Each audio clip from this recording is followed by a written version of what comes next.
Յուքոմն ամփոփում է 2025 թվականը եւ այսպես անցնող տարում ընկերությունը շարունակել է թվային փոխակերպման ճանապարհը, իրականացնելով մի շարք կարևոր քայլեր, այդ թվում Հայաստանում ամենալայն 5G ծածկույթի գործարկումը։ Այս տարվա ընթացքում մենք կարողացանք իրականացնել շատ բաներ,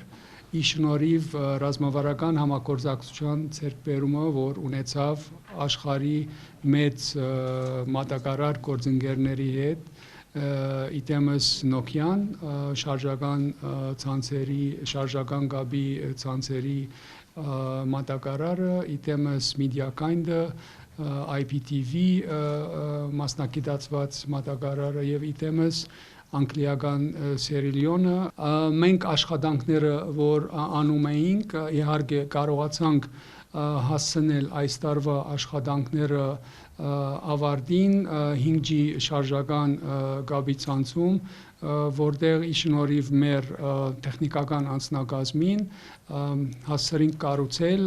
ցանցը փոխել 9 նորով ոչ բոլոր տեղերում, բայց ինչքան արեցինք, մենք արդեն ունենք 94.5% ռադիոծածկույթ ազգաբնակչությունից,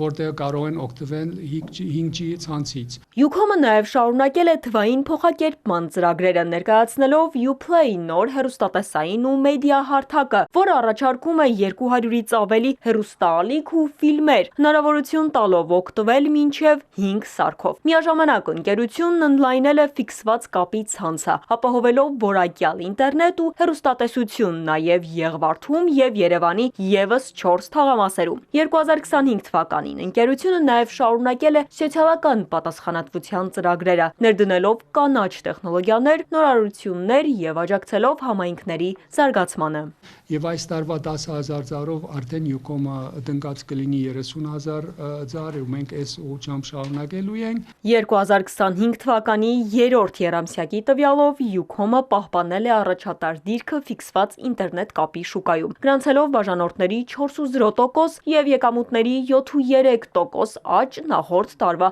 նույն ժամանակահատվածի համեմատ։ Ընկերության ֆիքսված կապի շուրջ 144,000 բաժանորդների գերակշիռ մասը, ավելի քան 75%-ն արդեն օգտվում է ժամանակակից լուծումներով ծառայություններից։ 2026 թվականին Յուքոմը կշարունակի սահմանել զարգացման նոր նշաձող, զարգացնելով ցանցերը, ներդնելով տեխնոլոգիական լուծումներ, այդպիսով Հայաստանի բնակչության համար երկարաժամկետ զարգացում եւ կայուն ծառայությունների մատչելիություն եւ Հայաստանի թվային ապագայում շարունակական ներդրում ապահովելու համար։ Ալադավթյան, Ալեքսանդր Կիրոյան, Էպիկենտրոն։